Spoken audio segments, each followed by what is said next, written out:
This morning at 10 a.m., the Donald Trump civil trial for fraud is going to continue here in New York City. It comes after Donald Trump Jr. yesterday took the stand for the second time, calling the case purely political. This is about the Attorney General going after and prosecuting their political enemies. Well, we're in New York, okay, is what it is. All right, here's the reaction. We hope we don't have to beep him. Fox News contributor and George Washington University law professor Jonathan Turley. Jonathan, good morning. Thank you, Steve. Explain where we are in this trial, because even before they called the first witnesses, the judge had already said, okay, I've looked at all the documents, fraud happened. What are they doing now? Right. It's like rushing for a train that's left the station. Right. I mean, this judge has already said that you've committed fraud. And so what they're really trying to do here is to create a record that if this judge does what James wants him to do and bans Trump from doing business in New York, they'll be able to show the Court of Appeals how over the top this process has been. And, you know, to that end, they're trying to show that overvaluing assets in real estate in New York is a common problem and a common practice. Now, you might have some type of fine associated, but none of us can find a case that looks anything like this. And to have James just beaming every day from her back seat is particularly glaring. You know, this is someone who ran on the pledge to bag the Trumps, and she has that thrill-kill look about her. Keep in mind, James previously tried to disband the NRA, and this is what the New York voters seem to want in their attorney general, this type of weaponized system. And Jonathan, to your point about how the attorney general, pictured right there in court yesterday, how she ran for the office on I'm going to get Donald Trump. Obviously, when this is appealed, that is going to be a cornerstone of the defense. That is, the problem for the Trump organization is you have a law that's rather bizarre. I mean, this is a law that doesn't require any victim. It doesn't require anyone to lose money.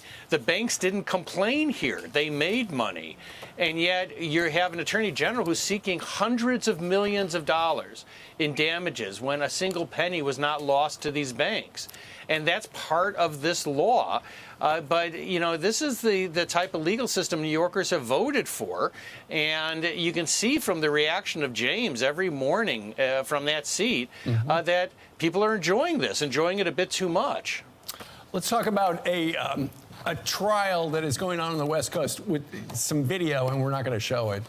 The hammer attack of Paul Pelosi about a year ago. Right now, David DePape is on trial. Paul Pelosi took the stand yesterday, and he was recalling what he remembered, and he said this.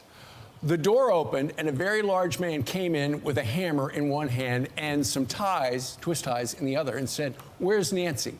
As I think that woke me up. And next thing you know, he's in a pool of blood. And here's the video, and we stop it just before the bad part. What's going on with this trial? I mean, it's pretty clear. The guy hits him with a hammer. Right. It's really hard to imagine a stronger prosecutorial case. He's on film doing the attack. And so what the defense is trying to do here is to make a type of insanity defense without really making an insanity defense. They're saying that he was delusional. He was obsessed with conspiracy theories. That can go to the question of intent. But the problem is he's not legally insane. The fact that he brought those ties, this backpack full of electronics, the planning that he showed in finding the house, those all work against a claim of insanity. And the defense knows it. They have a tough issue here. So the most they can hope for is a type of nullification by the jury to say, well, yeah, the attack occurred, but this guy is really quite disturbed. He is disturbed. It's just that he falls short of what would make a really viable insanity defense. Yeah, apparently DePape asked Pelosi several times, "Where's Nancy?" Told him she was in D.C. He said she was the leader of the pack. He had to take her out, and he was going to wait for her. It's all part of the testimony going on. Jonathan, thank you very much for getting up early today. I'm Steve Doocy. I'm Brian Kilmeade. And I'm Ainsley Earhart. And click here to subscribe to the Fox News YouTube page to catch our hottest interviews and most compelling analysis.